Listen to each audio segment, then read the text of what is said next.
Bienvenidos y welcome to the Biz Bruja podcast, where we're claiming our powerful intuition, our sacred medicina, embracing our magic and healing ancestral patterns, invoke powerful creations in our own well-being, our lives, familias, community, and our businesses. Remembering that our businesses are so important at this time. I'm the creatrix of this blogcast, the Biz Bruja herself, Vanessa Codorniu, a modern-day bruja, fourth-generation psychic medium, clinical hypnotist, energy healer, and soul biz mentor and coach. An Argentine-American who started reading adults at 16, became a professional intuitive at 22, and now guides creatives, intuitives, healers, and entrepreneurs to break through fears, connect to the practical power of their intuition so they can serve the world powerfully. Hola, mi gente bella, ¿cómo están? Welcome to my first interview of 2024. I'm so excited to have this beautiful mujer here with us. I see her in the community and I was like, hey, Leslie, hi, Leslie. And we're like, hello.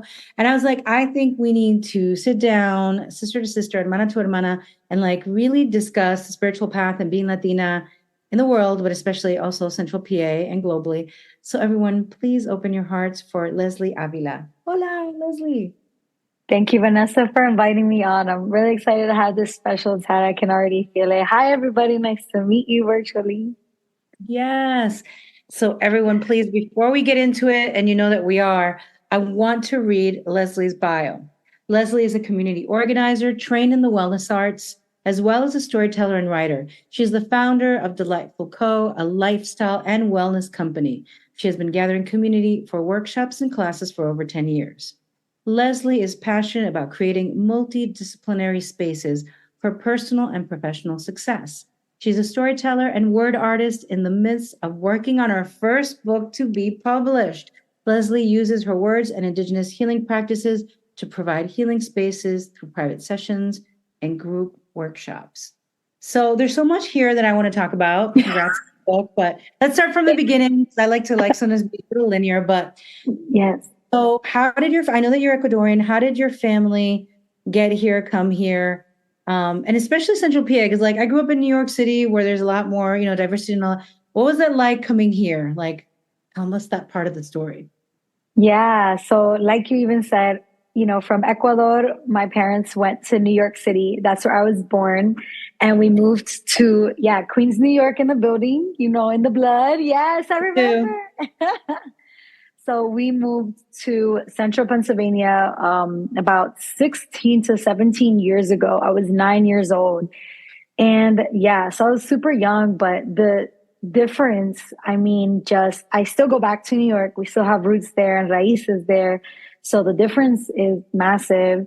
I remember when we first came over here, I couldn't fall asleep for a couple of days because the noise, I was like, there's nothing here. It was like, it's so silent and it's so large. So coming here, it's not as diverse as New York at all. So it was an interesting pattern and learning opportunity and experience here. So it was ask me another question, please, about that experience. Yeah. And I think that compared to when you came and compared to what we're dealing with now, I feel like there's a renaissance right now in terms of inclusion and diversity and openness in Central PA. From when you first came to now. Yes, thank you. Wellness, healing, and just business and all of that. Yeah, even before, right, my business and my entrepreneurial endeavors, just growing up as a Latina here, it was so I actually haven't ever said this story in public, so I would love to share. It was just so weird. The people around you are just so used to the typical American person. I didn't know English grammar that well and vocabulary. I had friends that would look at me so weird because I didn't know this English slang or this historical context. I'm like, and I didn't understand it back then. I'm like, dang, I should have known that. But now growing up, I'm like, of course I didn't know that. I'm not American. I'm not from here. I was born in New York, but my culture and my household was breathing Ecuador, was breathing Latina. So I'm like, of course I didn't know this, and this. I didn't grow up here. I'm not from here. I didn't have parents that are from here. So it's very like I think when I grew up, now the culture shock is happening after the fact, because when I was younger, I wasn't conscious enough. And thank you for agreeing, because I never said this out loud. And I wasn't able to process the culture shock or process what was happening. So now as I grow up, I'm like, wow, I went through a lot being around American people, a lot of them Anglo, and that I didn't have any relation to. And I had more, friends of the Afro diaspora growing up, because, we could relate more, although they were still like, they grew up in America, and some of them identified as African American, but we had something to relate to. We come from different places. We come from loud, earthly places, and we come from deep places. And there was a lot that as young kids, we couldn't communicate, but we knew that there was something there, and we felt the relation. So, I mean, and now, like you said, in my entrepreneurship endeavors and just growing up, like there's a lot of people focused on DEI work and being inclusive. And there's all these, I like to call them, politically correct terms, but it's just being open to different people at its root core. It's being a human and coming back to community connection and collaboration. So it's definitely different from, growing up and even just in high school and graduating high school. So till now. So it's been good to see. Yeah. Oh my God. No. And it's true, because I was born in another country. I was born in Peru, and I came here with my parents. And I didn't learn English till I was 5, because I'm speaking Spanish in the house all the time. And now it's not that prevalent. You can't hear it because I worked really hard on it, but I was bullied. And so I used to speak like this all the time, because that's how you speak when you come from South America. At least my people did, Yeah. Where are you going? The house is on fire, like this. And so my mother didn't even learn English till even when she passed, right? She passed 2020. And so one of the things that I tell people here, thank you, is like, don't get it twisted. Like, yes, I'm light colored, so I didn't have the racism of the color per se, although people were like, you're not quite, you're like, you're white, but you're not, right? I said, don't get it twisted, right? I'm not American like you, where you've been here 200, 300 years. I don't have family here. I had to learn the language. My parents didn't know anything, how to maneuver through college, how to get into college, how to maneuver creating businesses. I mean, these are things that we have to learn. And so I hear you, and I'm so glad that you got to see Central PA before it started to like grow, and then like when it started to. And I just appreciate your work so much. When did you start opening up to your spiritual journey, your spiritual path? What was that process like? Thanks. Yeah. So I love this story, because it was really, I was so deep in the matrix and in the brainwash of being like normal, like everybody else. So my awakening was so abrupt. And I always say that it had to be that abrupt for me to get out and for me to see the light. Because if it wasn't that abrupt, I would have just been like, anyway, just a little voice, whatever. So I had plant medicine, the mushroom, mother, father, sister, and brother. And I took it in a very irresponsible way. I'm a big advocate for plant medicine, but in a responsible usage and in conscious and intentional usage. And I was an unconscious, unintentional teenager when I took it. But like I said, it was the kick in the ass that me levantó. It woke me up. So I think that the biggest reason why it woke me up was because I felt and saw something so much deeper and more beautiful than I have ever seen in the 3D world before. And so I didn't understand it, but what it did for me is que me hizo like preguntar. I was like questioning, what was that? And what is the world that I live in every day? Why don't I feel this every day? And what's the bridge? What's that gap? What is going on here? Yeah. And I started asking the right questions, and I was motivated by what I felt. It was obviously that strong that I continued to search for it. I found yoga, I found nutrition, I found healthy eating, grounding, tree hugging. I found writing through that experience. And so all those little hobbies that I had really cultivated this, deep yearning for connecting back with the spirit and the earth world, the spirit world. Oh my God, I love that so much. I love Thank how you. you said, I'm having this experience and how come I'm not having this experience every day? And what, ¿dónde está el puente? Where's the bridge? And how did you, so you opened up, you asked the right questions, you followed the journey, you went to yoga, you went to food. When did you decide, right, to become an entrepreneur? Or did you decide, like, I would say I did not want to be an entrepreneur. It was just that my gift set and my set of skills did not fit into a corporate description, right? Yeah. Like, so Yeah. eventually, in older than you, I did part-time for a long time, but older than you, I wound up creating a business just because it was like, hello, my friends were like, duh, like you've been gathering us for 18 years. Like, when are you going to do this? But what was the process for you of questioning reality, starting your path more consciously, and then deciding or finding the entrepreneurial journey or path? Yeah. Thank you so much. Because, right, what is that gap? And we'll talk about this later, but right now I'm a business coach and consultant for entrepreneurs, like startup entrepreneurs, like before revenue.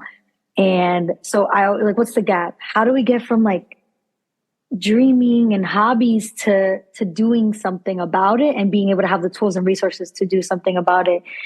And so my entrepreneurship journey is similar to yours, but I actually could fit in a corporate office, like with some of my logical skills, but there's no other option for me to there's no other option for me. Being an entrepreneur, it kind of wasn't a choice and it kind of is a choice, because every single day I'm like, I need to show myself and the world that everything that I was yabbling about when I was 19, todo eso era verdad.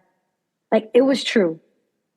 And, right, when we mature, we're able to consciously get these thoughts together and make more sense of them. But when I was 19, I was just yelling like, do you know that you can feel something deep within? Do you know that you have a spirit? You're creative too. It doesn't have to be like all the other creatives. Go outside, take your shoes off. And the more I started yelling it, the more I started to understand that people weren't understanding me, I said, no, I need to make people understand. I said, because it's going to free them. And I think that my true motivation and everyday push is I want everybody to be free. And freedom can look different in different ways, but free from society's rules on them, free from their own judgment, boundaries, and jail cells, free from the trauma that they went through with their family, free from the no's from their parents and the "are you stupid" from their parents or their siblings or their classmates. And so that push was, I need people to believe me, but it wasn't just for me. I need people to believe me, because when they figure it out, oh my goodness, you will be so grateful that I figured it out to make you understand so that you can be free. And so it's just this cycle, right? This reciprocal, like, we need to know this. We need to know this. And so I started, just calling everything. My company's name is Delightful Company. So I started very small, just calling everything that people did with me. Let's have a delightful meeting, a delightful workshop. And so I started like kind of branding there. I was like, I want life to be delightful. And so I just always started doing that. And then I had, community gatherings. I was getting like 3 to 5 people together. And I was like, hey, let's do a delightful event. And so it started very, very small, but intentional. I love it. I love it so much. And I love that. And I'd relate to you because, like, when my guides were talking to me, I was like, I want everybody to know. And I was like, trying to tell everybody at the spirit and all that. And, people are like, So I love, maybe there's a similar path of that, It's and I think that so many of us can fit into the corporate world through our intellect and our strategy, but like for me, the psychic medium shit didn't fit in, and for you, the fact that you were like, no, let's break the status quo, let's be free, and I love that for you, and I love how you started branding it I mean, did you do it consciously, or it was just like a soul thing, or both, or to just call everything delightful, delightful gathering, delightful lunch, delightful business meeting? So that started happening intentionally. I was like, delightful is a part of me. Everybody needs to know that everything I do is delightful. Everything I do is to create a delightful world. And you're going to like it. It's going to be delightful. I love it. I love it. They're going to know. So yes. Good. Yeah. So it happened pretty intentionally. Yes. Thank you for the question. I love that so much. And I love your energy and your fire about it, porque we need more delight.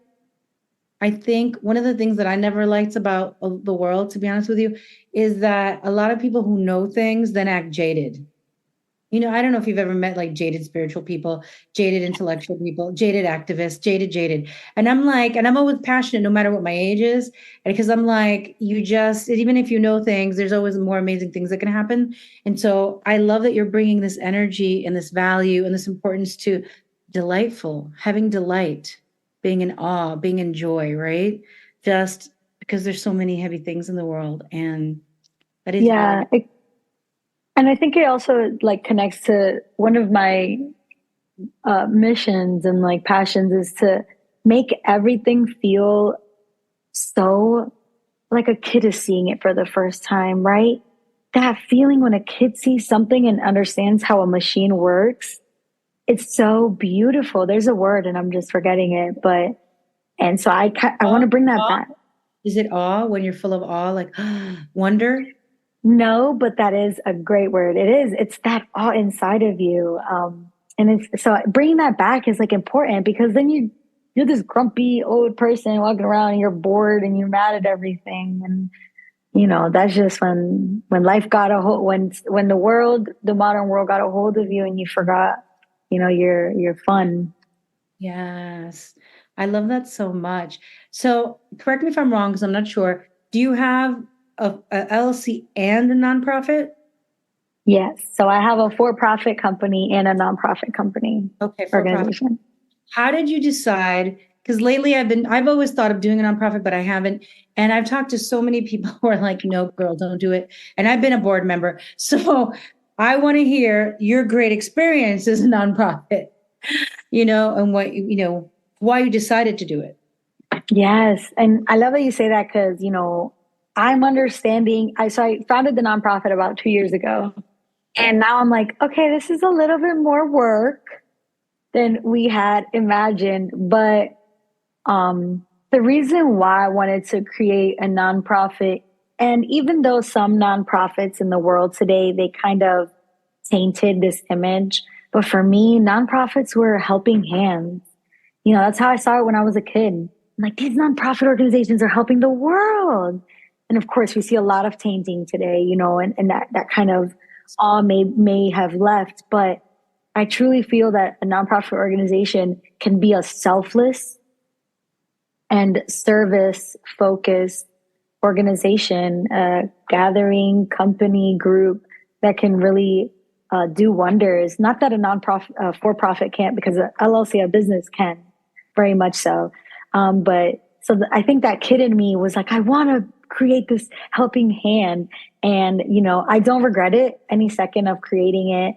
And I think every day I'm learning more about, you know, just understanding impact and reach because, you know, right. So am I working as a volunteer in the nonprofit or am I working in the administration of the nonprofit? So the administration of the nonprofit is what I do. And that's a little bit more heavy lifting and administrative work, but I still feel, I love learning every bit of it, of how to organize it in such a way that we can do good and not be like everybody, all the other nonprofits who perhaps tainted it, you know, through their own mishaps. And I know some great nonprofits and they're very happy doing what they do. But lately I was talking to people who are like, oh girl, if I knew that it was going to be like this, but who knows what their capacity is, right? Sometimes if you already have a job and you have kids and you know, everybody's different, everybody's capacity. And for you, what are you doing as a helping hand with your nonprofit, or what are you planning to do? You know, what are you doing or planning to do? Yeah. So the nonprofit has different committees. Our two most rolled out committees is our litter cleanup and education committee. So within that, we have an initiative that we clean up once a month. We clean up the streets of Harrisburg, of central Pennsylvania area. And yeah, I hated seeing litter on the street. And I was like, and I just started cleaning it up myself. I'm like, well, I might as well gather people and just like clean up together. But I know that that's also, I had a mentor of mine. She was like, you can't just keep cleaning everybody's trash because they're not going to learn and they're going to keep littering and you're going to keep kicking it up. And it was like but it was like a bing at the same time. So that started our education, and we're hoping to roll out some curriculum that we can take to like teachers and classrooms in the greater Harrisburg area to really implement into kids at a young age, right? Because I feel like that's where the change starts, is our future generation. So teaching them, what litter truly does to our mental health, our environmental health, our water health, our physical and spiritual health. And then, so that'll be our education part of the litter cleanup. And then the other committee that is a little bit less rolled out than the litter cleanup, but is our wellness committee. And so through that, hopefully at the end of this year, I started taking scholarships last year, but we had to just cancel because capacity, but really giving people scholarships to be able to get yoga classes, massage classes, Tai Chi, Kung Fu, Qigong, all these other skills and abilities, like how to connect, go ground, right? And these are things that insurance might not cover. And that these are things that you might not think a priority when you're in a state of survival, right? You're thinking about food, shelter. You think about food and shelter and clothing. And so, right, why would we put aside money for this like expensive yoga class?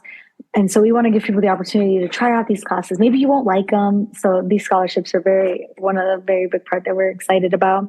And also, I forgot to mention quickly, we have a compost initiative under this. And so we're starting to roll out in March our Community Compost Coalition. So we'll be able to offer Harrisburg residents, greater Harrisburg residents, with a compost bucket and a location to compost their green waste, which I'm so passionate about because, oh my gosh, how many pineapple heads are in the trash when they could be back in the soil?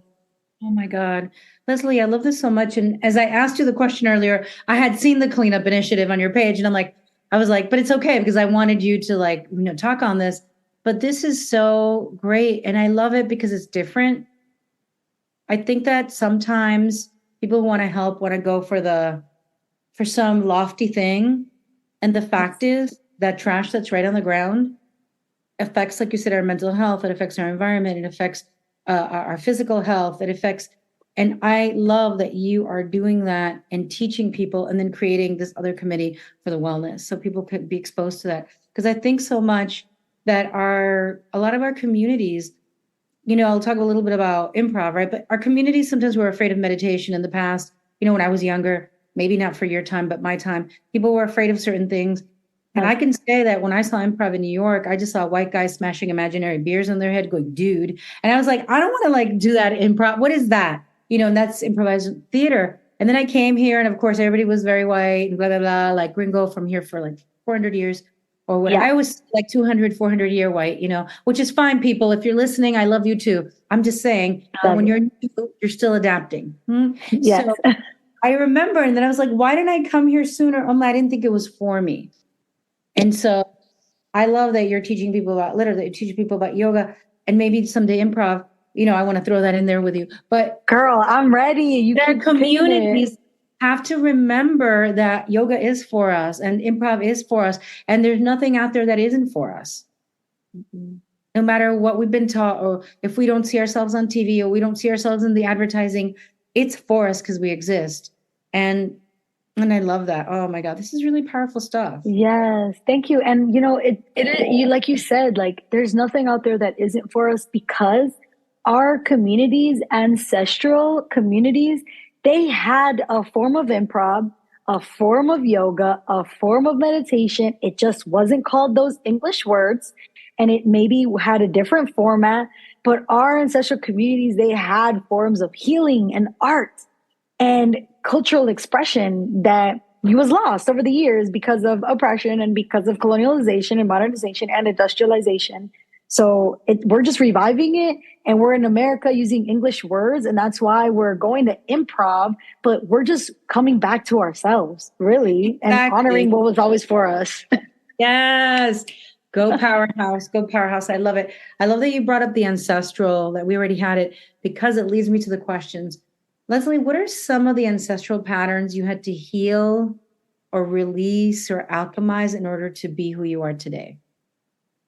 Yeah, that's such a powerful question. And, I said it earlier. I'm like, I think about this every day. When you're on the path, like as a wellness worker, wellness arts, cultural arts, community organizer, there is a certain amount of self-awareness that just has to always remain, because you're working so head on with these, structures that we have to break down, and with these projects that we need to lift up. And so you need to be your full self in order to do that work every day. So it's everyday work. So, and I mentioned this, already a little bit, but the oppression that happened, I had to literally, and I still am tackling it all the time, to remove shame, guilt, embarrassment, and judgment from me, so that I can be my full authentic self. When you think about it, the colonizers who came to our países, to our communities, they stripped us from everything we had. And if we dared to touch it, and if we dared to speak about it, we were ridiculed and punished. And so over time, that was lost. And then, even though the colonizers, perhaps they, integrated, became mestizo or left, that ridicule and that punishment lives on. So how many voices do I hear when, I was doing meditation and teaching yoga for the first time in large classes, from, people in my outer family saying, "What are you doing? That's silly," or "That's weird."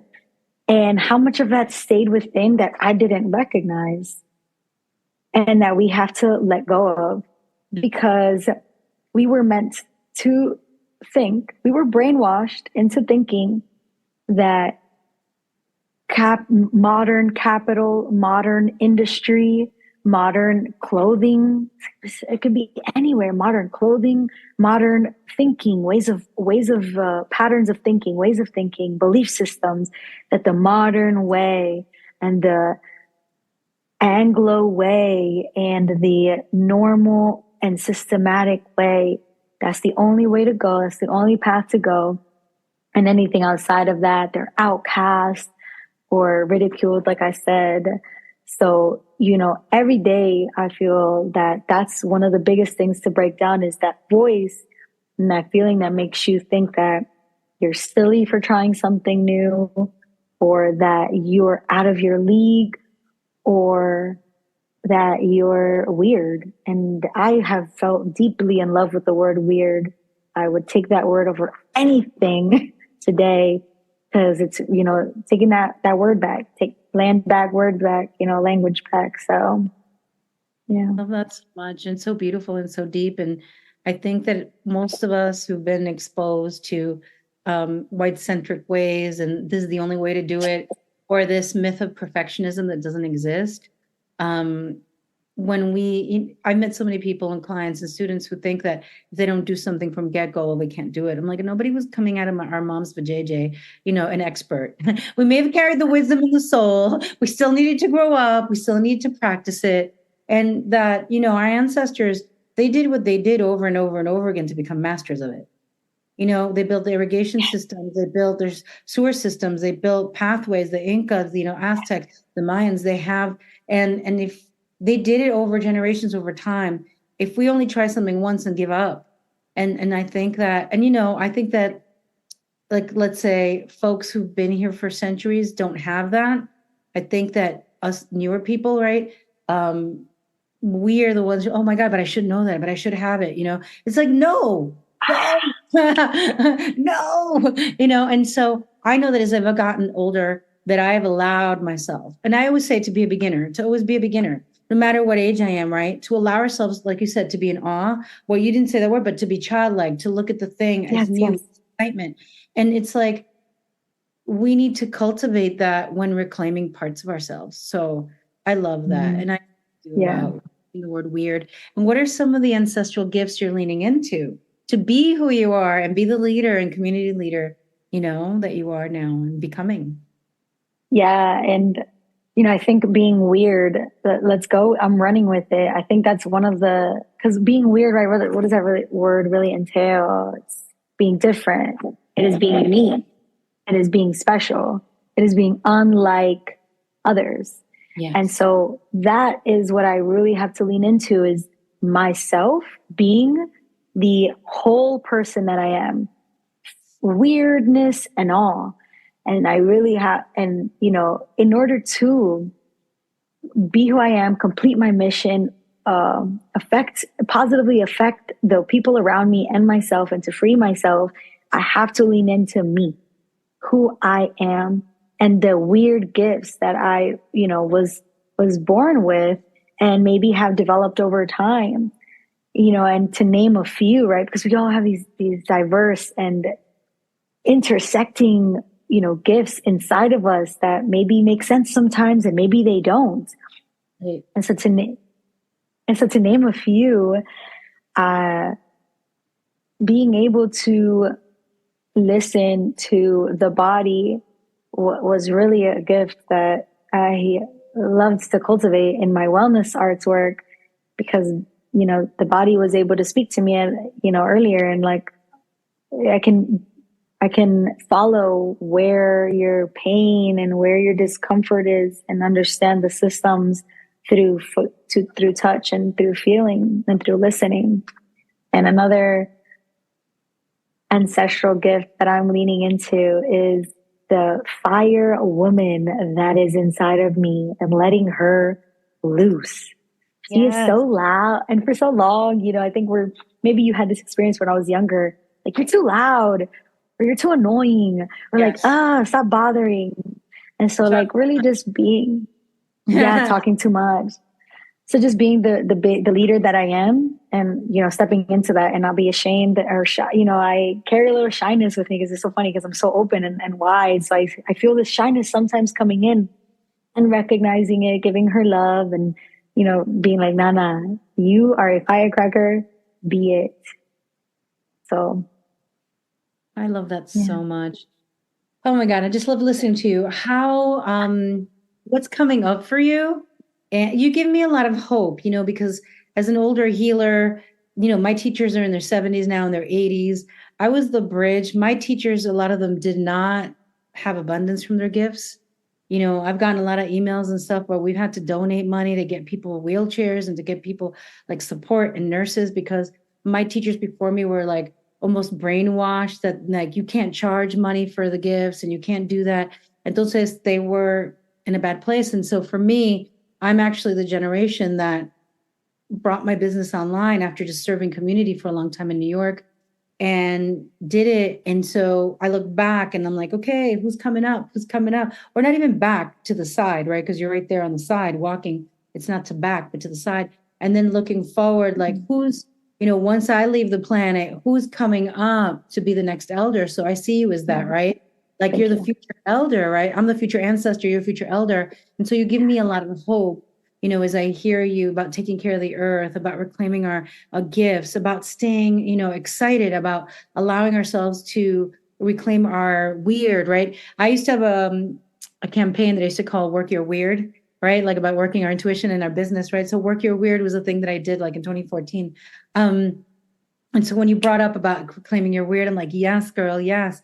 Wow. You give me a lot of hope. You give me a lot of hope as Thank somebody you. in what mid-20s that is already, with your business, with a nonprofit, with your dreams firmly like rooted and making an impact. What's coming up for you? Where can people find you? So let us know so people can follow you. Thank you. So you can follow me on Instagram and Facebook. On Instagram, the company is called A Delightful Company with two L's. And it'll be linked to you'll be able to find my personal, which is Delight is Full, Full. We are full of light over here. And Instagram is a great platform to follow me through. It is linked to my newsletter, is linked to my Facebook. It is linked to our new podcast that we're relaunching. We had the podcast like about 2 years ago, so relaunching that. And so it's the best place for everything coming up. And what I'm really excited to share with everybody, and thank you so much, Vanessa, is my first book will be published. And we're going to be going on a light tour, book release tour around the Central PA area, perhaps have some in New York and in California, and Texas and Dallas, where we have some of our community members there as well. And so the book is called Journey to Freedom, and it's a collection of 12 of my writings, not written in chronological order, but sequenced in such a way to tell my story as a young woman and my journey to my womanhood, womb, and hood freedom. So that will be released in the next month. And you can follow my Instagram and you can sign up for the newsletter, and you'll be looped into all of our amazing projects coming up soon, and the book release as well. Love that so much. And so before we close, I can't wait to get my hands on the book. If you want to take a moment, and is there any message you've given us so many today. What is a message that you have for, the folks who are listening today? It came pretty quick. Wow. Don't stop believing. Anything you think of can be true.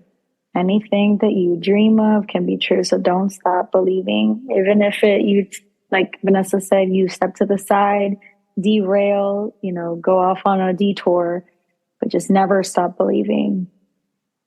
Thank you so much. Gracias. Thank you, Vanessa. Gracias, Leslie. And for everyone, follow her, support her. We are supporting our future elders as we also navigate our own healing journeys and our own businesses and our own communities. Mandándole mucho amor. Gracias de nuevo, Leslie. Can't wait to have you back on after you have the book. We got to share it. And also very excited that Leslie's going to be on the Spanish podcast. None of you have really heard much about it because it's been secretly in the making, but I'm going to interview her and she's going to be there too. So you got to listen to her there as well. Gracias. Bye, everyone. Gracias, Vanessa.